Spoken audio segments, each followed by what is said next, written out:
Hello, welcome back to Love Medicine TV, the February broadcast. I am your host, Sacred Walker, founder of Kuumba Health, LLC, and I am proud this month, February, to have a special, amazing guest on, Naketa Thigpen, who I am humbled by each time I have conversations with, and I'm so glad, Naketa, that you're going to be joining us today. I'm going to tell you a little bit about Naketa before she goes ahead and opens us up. Naketa Thigpen wears many, many hats. She is a social worker, a minister.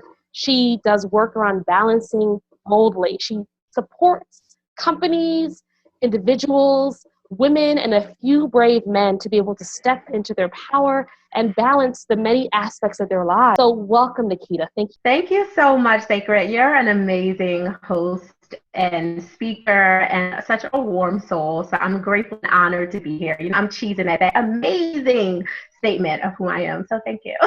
Of course. And it is all true.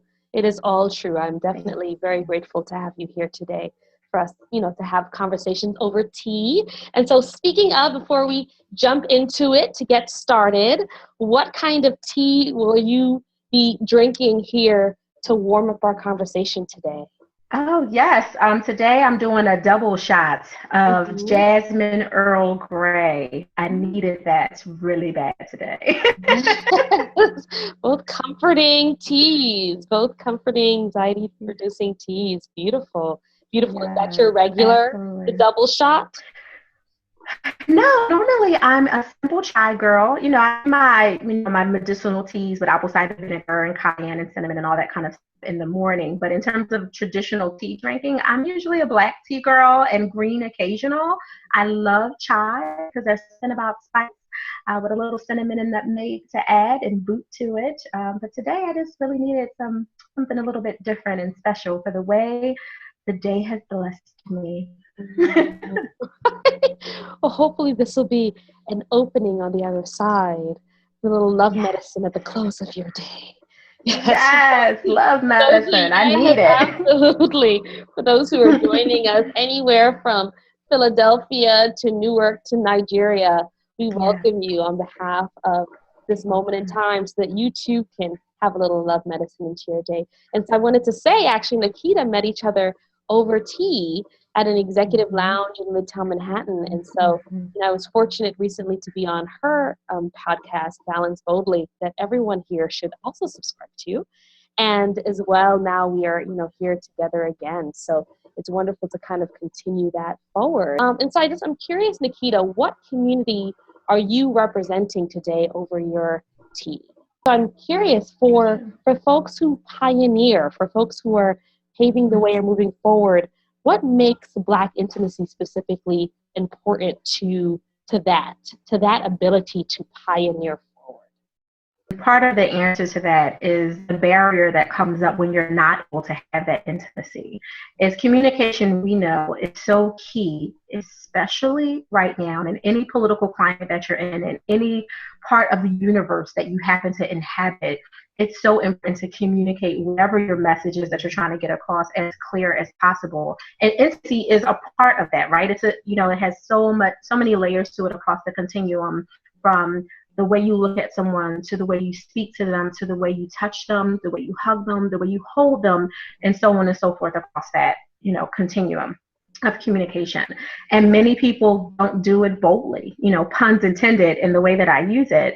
We hold back, because we're afraid of injuring someone. We're afraid someone isn't strong enough to handle what we have to give. And when we do that, we're holding in something that builds this toxic void in ourselves, and we fill it with negative vices that sometimes spill over and spew out of us onto people who had nothing to do with it in the first place. So for people who are innovative and need their energy to make change and to go out and take risk and to be the leapers and the jumpers of the world, if they're holding in all this toxicity because they weren't able to get things out in an effective manner and let it pour out through an intimate way that they should, in a very responsible, respectful, mutually agreeable way, it creates a void. And some of the people that would normally be change agents aren't that at all. They're narcissistic and frustrating to be around. They zap your energy. They're not necessarily the people that they should be because they're not showing up that way because they're holding in so much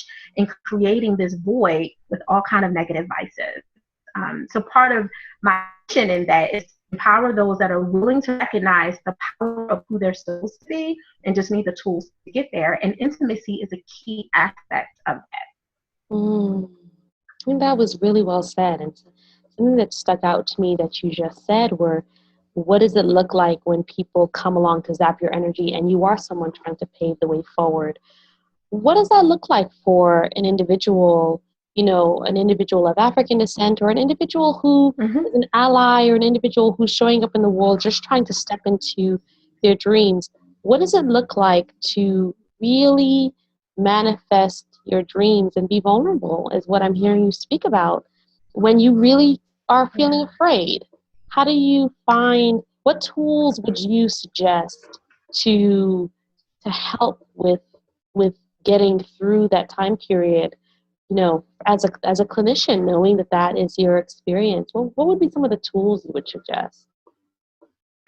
Well, from your background too, Sacred, that the first thing is recognition, right? We have to admit that there is a challenge and a problem. We can't walk around and say, the misnomer, which is also the mask that we hide behind, is, oh, that's just who she is, right?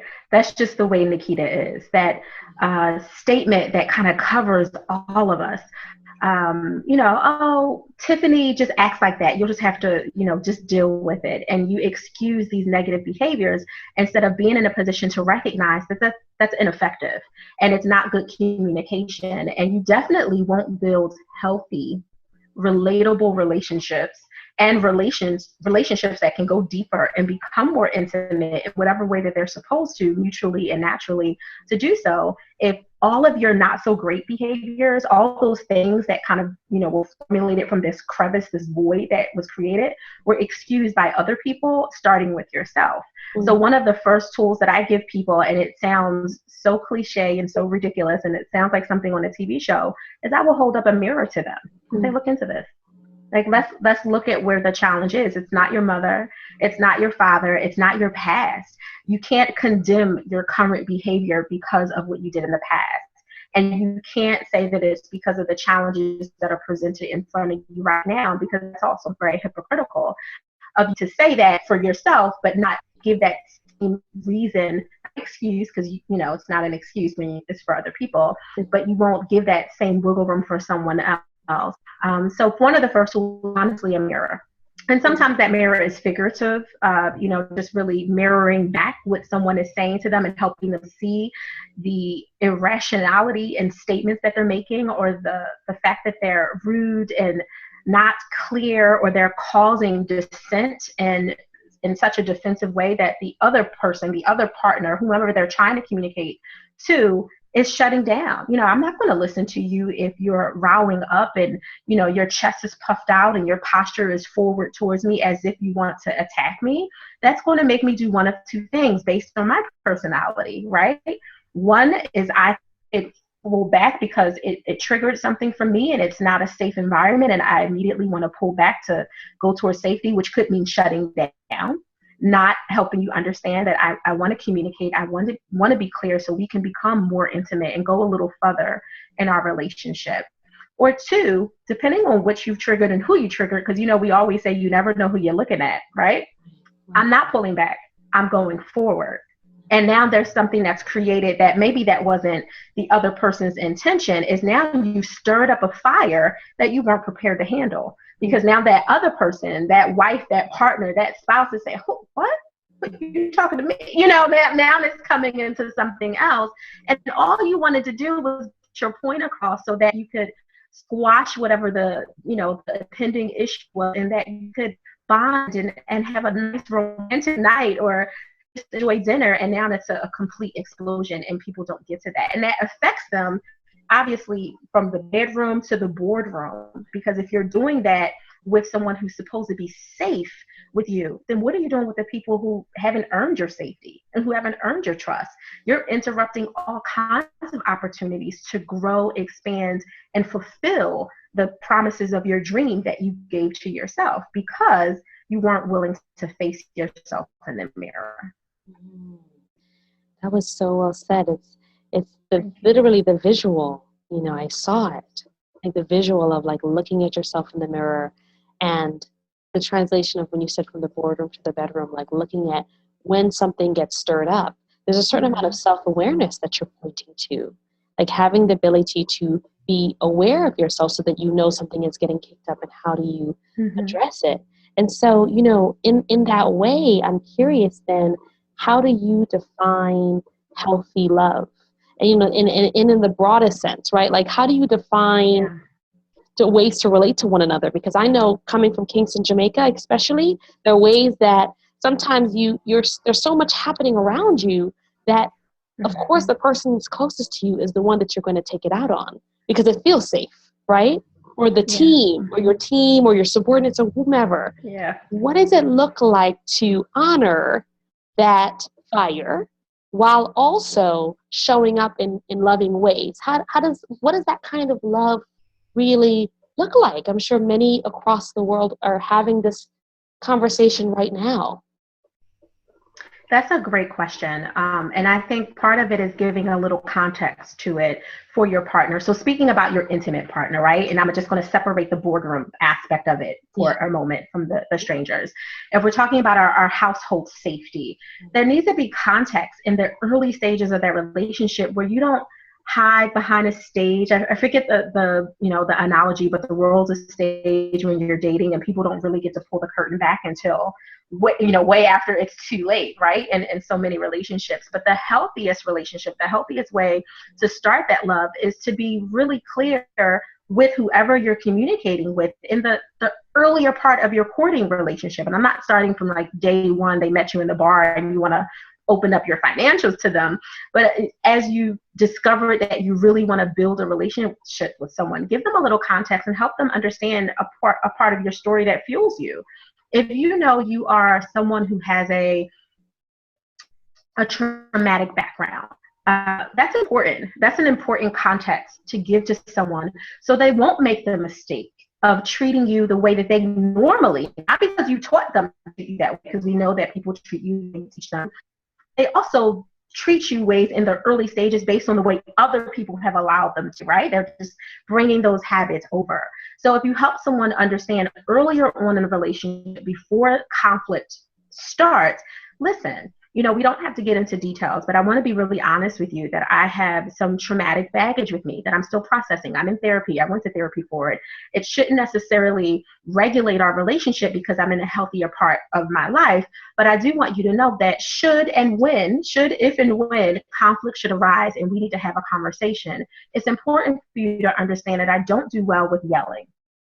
I don't do well with a physical aggressiveness or abrasiveness where you look like you're coming towards me because you're passionate and you're fiery, but I'm seeing it as a threat. Just those little things. I remember the first time that I had to have that conversation. My husband and I have been together since, we were friends since 13, been together since 17. So it's a really long time.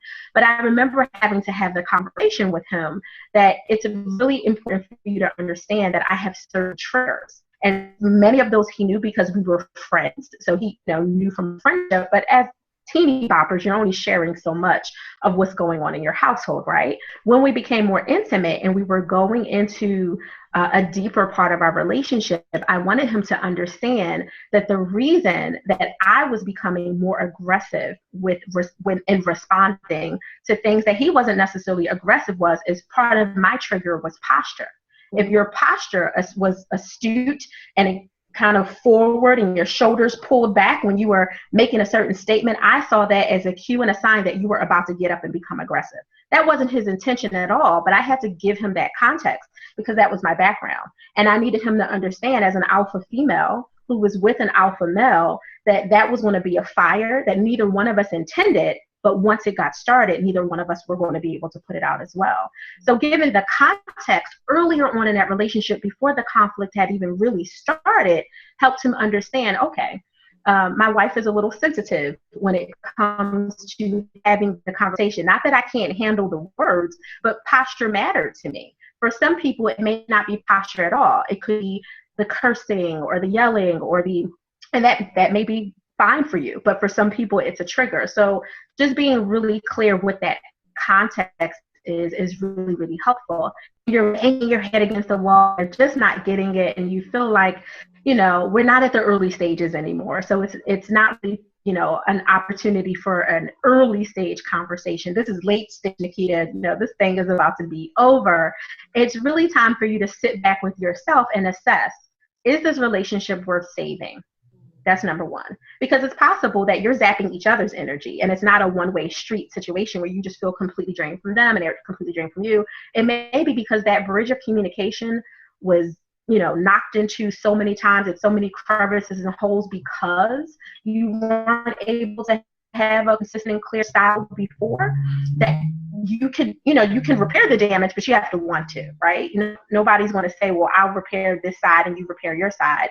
You have to agree to do it together. And if you're willing to do that and put in the work, it literally starts with let's getting clear on some of the places we've had miscommunication. When you don't come home for 2 hours after work, I make the assumption that you don't want to spend time with me. When you come home and you retire straight to the bathroom, and then you're on your cell phone, and then you're, in the bedroom or in the living room, and you seem to not really want to be in the same space with me, I make these assumptions that you don't want to talk about things that I clearly said are bothering me, and I feel like a nag. That could just all be misperception. It really could be that I had a 2-hour drive, and when I got home, I needed the bathroom. And then I honestly got sidetracked and distracted with the cell phone. Not okay, but being honest. And then I just found myself looking at you. You looked a little irritated. So I said, as the other person, I said, oh, well, he looks like he doesn't want to be bothered. So let me just go in the other room. There really could be these cues that we're missing because we're two ships passing in the night, and we're making all these assumptions about what the other person's intentions were because we're lacking clarifying what those signs and signals are. And a lot of it is like, let's sit down and let's talk about it. So you can say, no, babe, that's not what I meant at all. Or yes, actually, your attitude was so trifling and so tight and so loud, just your attitude was loud, not because you said anything, that I didn't feel safe to come home and cuddle with you on the couch. I preferred to create my own bubble and, give that other person an opportunity to share what's going on with them, not for a he said, she said, but just for the sake of clarity. Let's get some clarity on what the cues were that we were taking potentially out of alignment with what they were intended to be.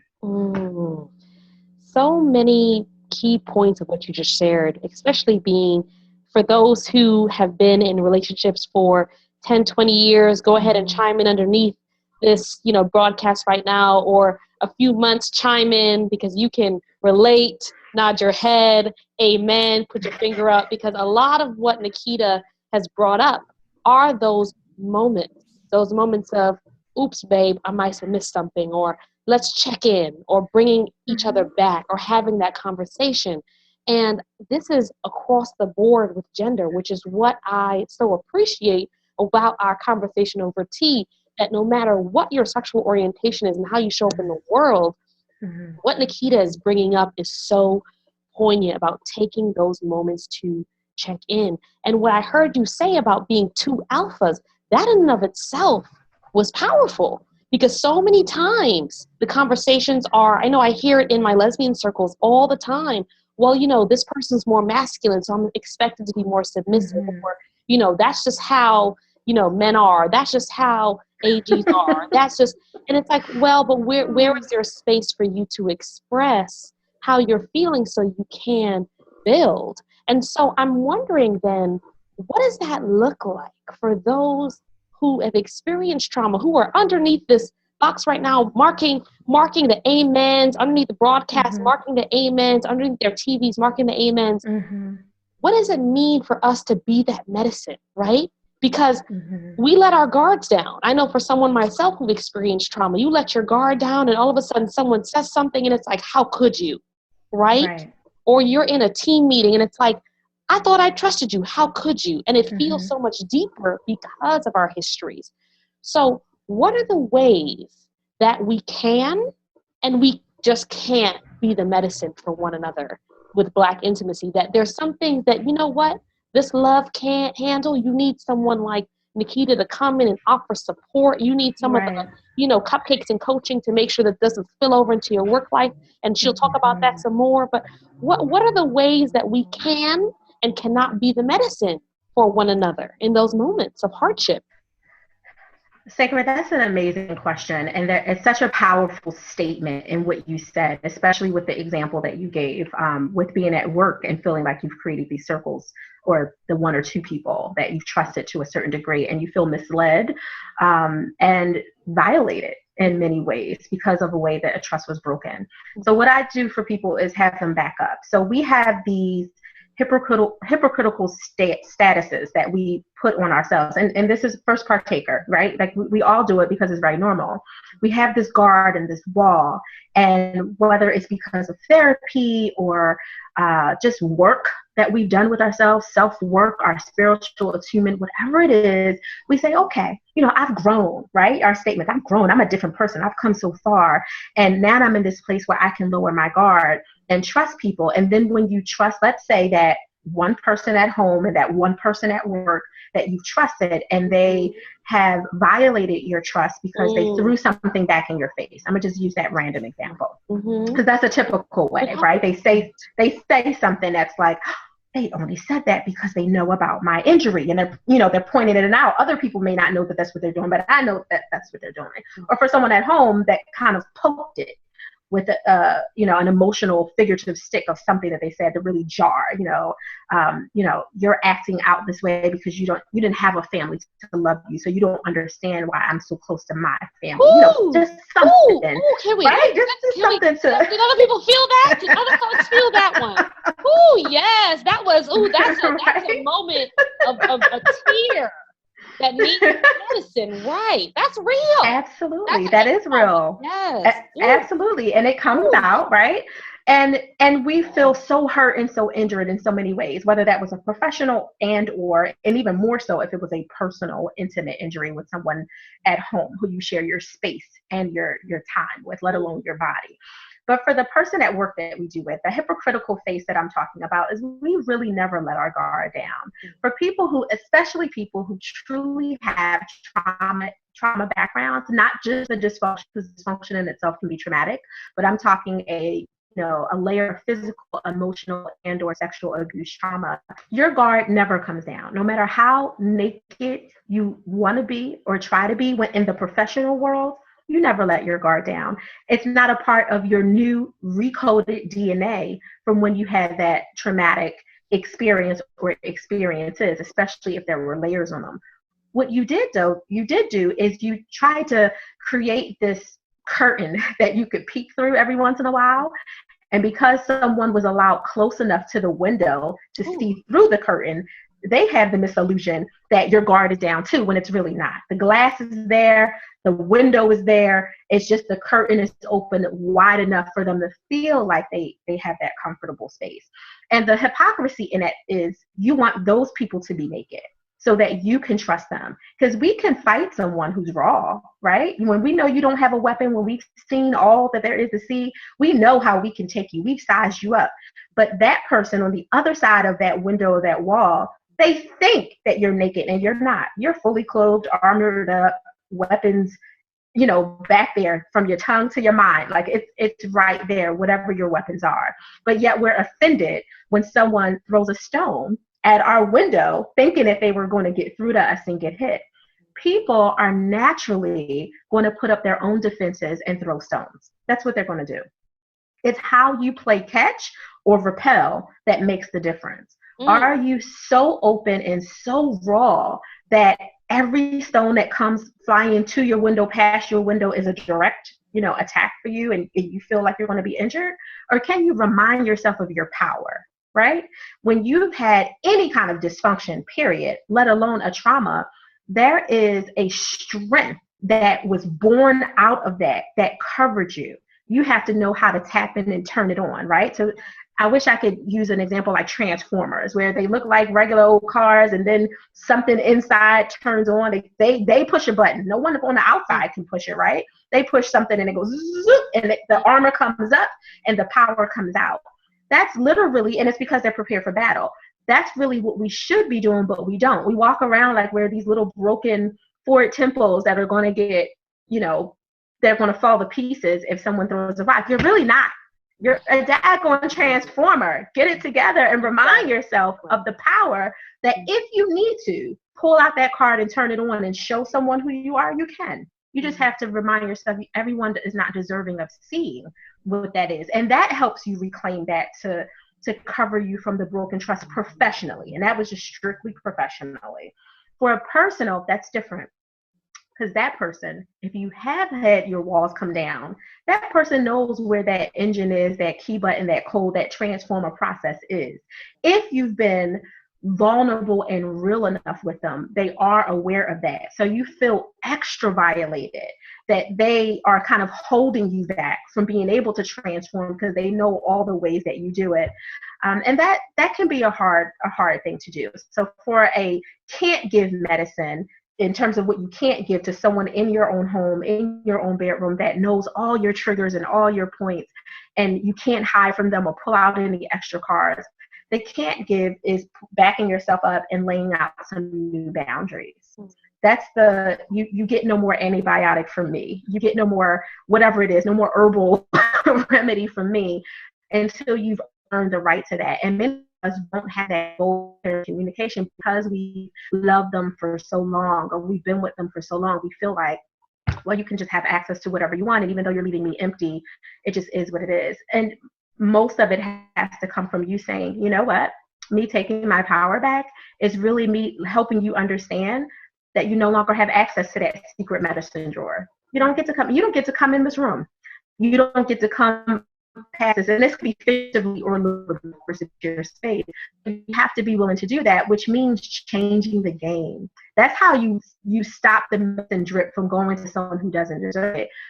They're used to you constantly complaining about your weight or your clothes or your skin or your hair, or something's going on at work. Change the game. That's no longer your conversation. When you feel yourself going down in that role because that person is used to it as a way to pull you in, roll in, and take your energy, if you really want to stop the medicine, you have to stop the drip. You have to stop giving them the things that they normally can count on to get everything they need from you because they're not putting anything back in it. To answer your question about what can you do when the trust is broken, when things have changed and you really want to be the medicine to that person who is deserving, who is worthy, who you do want to change and repair that bridge with. Most of it is being honest with yourself of what you have been holding back with them. Because some of us get so critical of other people, all the wrongs they've done. She did this, he did that, they don't understand me. I mean, I can go through a litany of adjectives and verbs that don't sound good to describe why we think someone even needs medicine. But back up and look at yourself. Well, what medicine do I need to have for myself first before I can give them something? Because if you're toxic, how are you healing someone else? And a lot of it is looking at yourself. What are your thoughts on culture? What are your thoughts on community? How that toxic possibly your own reality in person you thought you were supposed to help? And that could be your partner. But if you really have issues with, I'm just going to pick on something really superficial and vain. I have issues with, and this is not real, but if I have issues with brown-skinned girls, right? The light-skinned, brown-skinned, dark-skinned thing in our community. Right. If I really have issues with brown-skinned girls, but in this particular brown-skinned girl is giving me all kinds of issues and challenges and mean face and all this aggressive energy, and I say, oh, well, I'm just going to be nice to them. I have issues with brown-skinned girls. Yes. Right. For whatever my reasons are, whatever my background is. Mm-hmm. So don't you think that brown-skinned girl is going to read through my energy? Forget the words I say. She feels my sarcasm. She feels that the medicine that I think I'm giving to her by giving her kindness and trying to model positive behavior is tainted. She may not be able to point to what it is. She may have her own misconceptions and misperceptions of labels that she puts on it to identify what my problem is, but she feels it because we take an ignorant step of thinking that other people don't know what we know and then some. Even if they don't have the language for it, they can still feel it. she could feel it if I'm smiling, say, it's all right. I really do like you. And I'm not really sure why we had problems, but I'm looking at her through side eyes and, Right. giving all kinds of. There's a vibration, right. Mm-hmm. Yes. And we do it all the time, and we think we're the smartest person in the room. Well, I say to everyone who is a medicine healer, who is a giver, if you are the smartest one in the room, if you're the most potent medicine, you're in the wrong room. Mm-hmm. You shouldn't be the smartest one in the room. You definitely shouldn't be the one with the most potent medicine, because who's helping you? That is a problem on every level. Right. I mean, so many strong and clear points, and the one that stuck out to me the most amidst all the brilliance that you shared was looking at the ways that people can drain you, and how are you coming from this place of, if someone is draining you and not giving back, how can you possibly be their medicine? How can you, and in what ways are you not a medicine to yourself first, is what you also named. Being able to, as you said, be that medicine drip for you. Really switching and changing the game so that you can show up in a way that is that medicine, because you've been the medicine to yourself. And looking at how that shows up for you. I mean, that you spoke to it in such a symbolic way that I can literally see the drip. I mean, I can literally see the ways that people will come along and use things if you're not careful, because of the fact that you are bringing and inviting in people into your life that are draining, and also pushing away those that might actually be that bridge, that medicine. And something that I heard you name underneath it was the ability to sit down and communicate and name what's going on and address issues, and being willing to talk things through and forgive. I mean, you really it was almost like looking at, like, what is the sap or what is the sweetness of this? Yeah. And so I'm curious, for those who say, okay, Naketa, all right, sacred, that's nice. I'm over here in North Carolina, or I'm over here in Lagos, or I'm over here in Goa. And the reality of it is that, I take a breath and someone gets in my face and I want to react, or, what have you. And I need some additional support. I'm really at this place that, I want to launch my business, or I'm dreaming, but I'm feeling stuck, or what have you. What are the ways that you support individuals in your communities, professionally and personally? How do you support, especially professionally, how do you support individuals to be that love medicine? Tell me more about the gifts that you bring into the world and how we can be a part of that. And I've bared witness to them, but I want others who are watching to be able to understand on a deeper level, if this feels like it's going like this, like I get it in here, but it's still going overhead, I need another hand to hold me through as I walk that walk, so I'm not in on it alone. How do people tap into that gift? Yeah, absolutely. And that's a great question too, because at some point you can hear all day long all the great things you should do, but now you need some accountability and someone to do them with you. Not necessarily for you, because you know in your heart that you have to do the work, especially when it's personal growth related, which is what we do through our company. So we have Thipro, which is kind of a play off my last name, Thigpen. It's Thipro Balance and Relationship Management Institute, which is a holistic growth and development company in short. And mostly who we help are entrepreneurs and entrepreneurial leaders. So I'll leave the corporate side, over there for a second, but those entrepreneurial leaders who show up wanting to do more but feel restricted in their environments of stagnation and outdated norms, we do the same thing for them that we do with our entrepreneurs, who we help the most intently through business incubators and our coaching and cupcakes pop-up like masterminds that we have starting from New York to DC to Atlanta and beyond. The way we do that really depends on the way that you're going to receive it best. Are you going to receive it consistently by showing up to something online like this, having a virtual experience where you can be honest and take away the excuses of traffic and travel and time, and know that you just need to push the button 5 minutes before go time and with pen and paper in hand to work through the real life challenges and problems you're having in your business, that you have money coming in but no system to make sure that the pipeline stays full, that you have clients that you're working with that you wish you never accepted, that you're creating this atmosphere of attracting a lot of the wrong things or not enough of the right things. We do that through the virtual incubators and business accelerators, or we do that in person through like our permission to pause micro retreats if it's much more personal development and not so much business focus. If it's more relationship focused, we may need to do something individual. So through the company, I offer, I would say, a suite of programs that are custom based on both the way that you're going to receive that information, your learning modality that you really need to show up and be effective and be honest, versus everyone saying, oh, I want one-to-one, I want it in person, I want to meet in a cafe, but every time we make that appointment, you're nowhere to be found, and you have a dozen excuses. So we kind of really remove the excuses for people so that we can walk them through the process, whether that's every other week, 75-minute incubators in a small group of 4 to 6 people, bold women coaching circles where a few brave men might pop into those based on their needs and their willingness to admit that they could use balance in their life and in their relationships, which is really that communication style with themselves and their intimate partners, as well as in their business life, and creating systems that allow them to make room for what matters. It doesn't help you to have billions, and I pray that abundance on everyone, billions in your business and you're divorced, unhappy, sexless, not having intimacy, not having good conversations, and don't have anyone in your corner that you can get naked with. And I mean that figuratively and literally. Exactly, right? That's not a balanced life when you have one side that's up and the other side is way down all the time. The customizing of your balance is knowing some weeks, some days, some hours are just going to be really heavy focus on the business.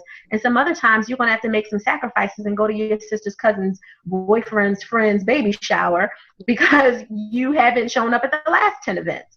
And that's okay. That's your custom fit balance. So we help people create that with the appropriate time management systems, the impact versus effort matrices that we do for their priority management, making sure that they have everything they need, from the organizational systems, the funnels in their business. I mean, it gets really technical, to creating the funnels to make sure that they get the lead generation, build a list, and do all that stuff if they have an online business, and that they're opening the right doors and inviting the right people in when they're building relationship management kind of networks for their offline part of their business as well. So it really depends on what they need, which is why we say holistic.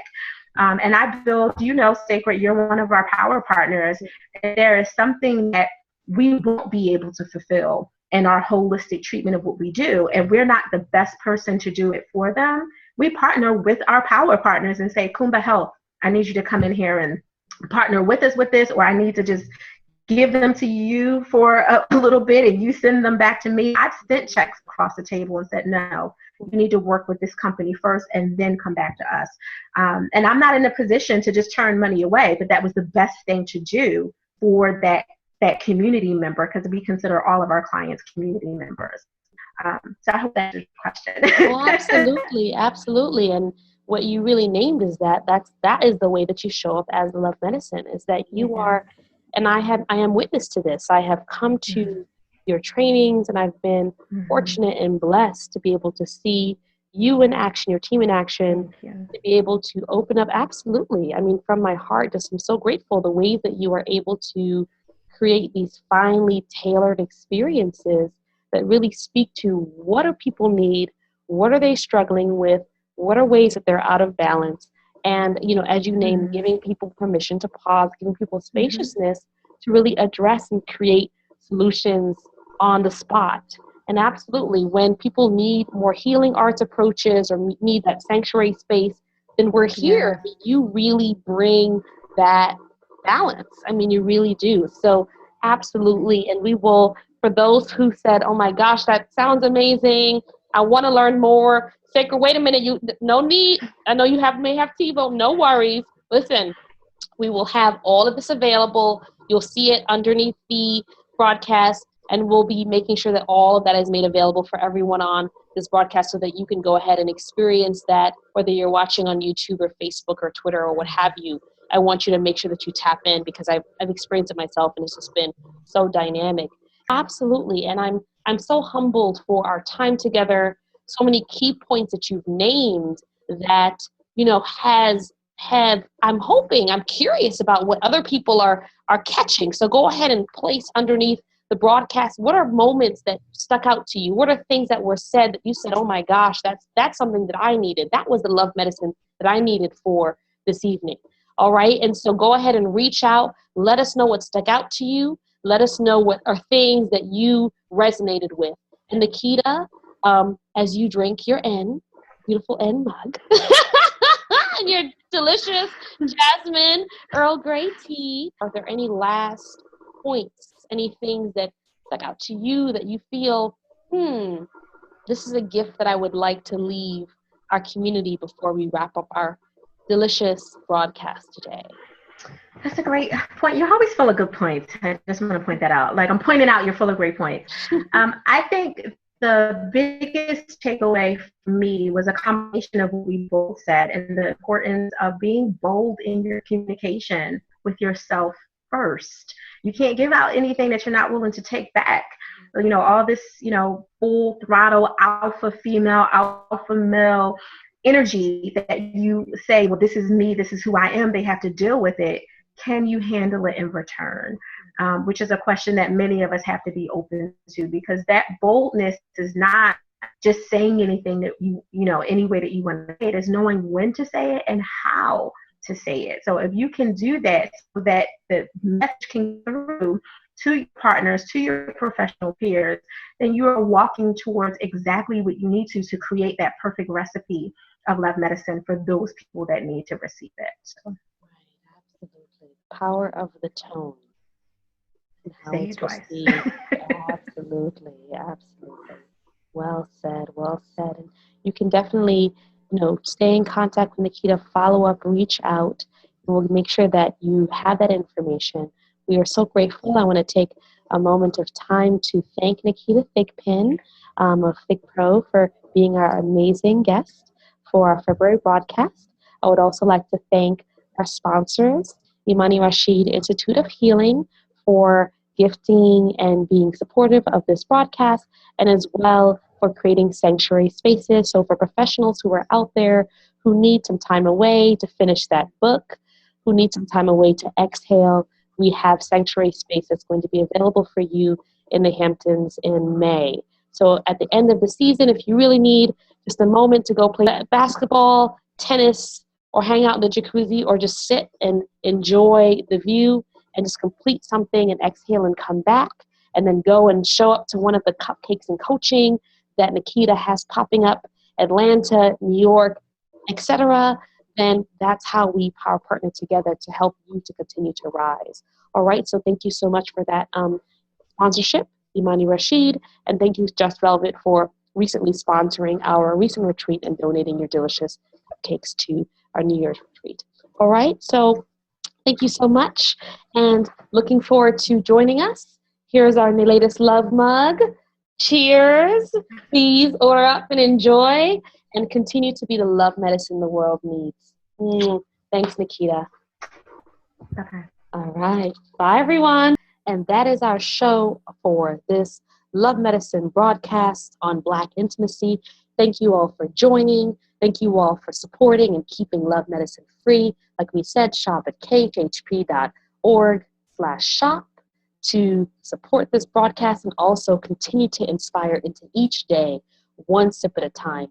Healthier ways of relating. If you yourself are struggling with Black intimacy or any form of intimacy in your life, remember that I am available for telehealth support coaching, where we can meet for a one-on-one session or couple session today. Go to www.khhp.org/couples-coaching, and you can reach out for an initial complimentary consultation and as well set up sessions today. Remember, you are not alone on this road. Let's continue to rise stronger together. Each one reach one. I look forward to being there to be of support and help. Thanks so much for joining. See you next month on March 20th at 8 p.m., which is a Monday, for our Women in Faith, Love Medicine broadcast, recognizing influencers throughout the world who inspire love medicine one sip at a time. Cheers, y'all. Thanks for joining. See you next month. Continue to rise.